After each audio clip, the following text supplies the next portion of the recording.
Let's take a look at the pathophysiology. I know that is your least favorite term, but keep in mind, that's where a lot of the information comes from on the NCLEX questions. So, right-sided heart failure, let's talk about the pathophysiology of that. Actually, left-sided heart failure is the most common cause. Now, if a patient also has primary lung disease, they could have pulmonary fibrosis, primary pulmonary hypertension, that could cause right-sided heart failure, and that's called cor pulmonale. Now, the third one you may not be familiar with, but it's obstructive sleep apnea. That changes the interthoracic pressures and can cause right-sided failure. Okay, stop right there. That's a list of 3 things. So if you want to remember right-sided heart failure, one of the causes is left-sided heart failure. Second cause, higher pressures in the lung. And third, obstructive sleep apnea.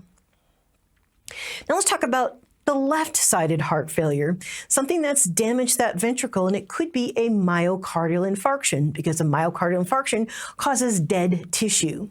What about valvular disease? Yeah, your valves are really important. They're meant to keep blood flowing in one direction through your heart.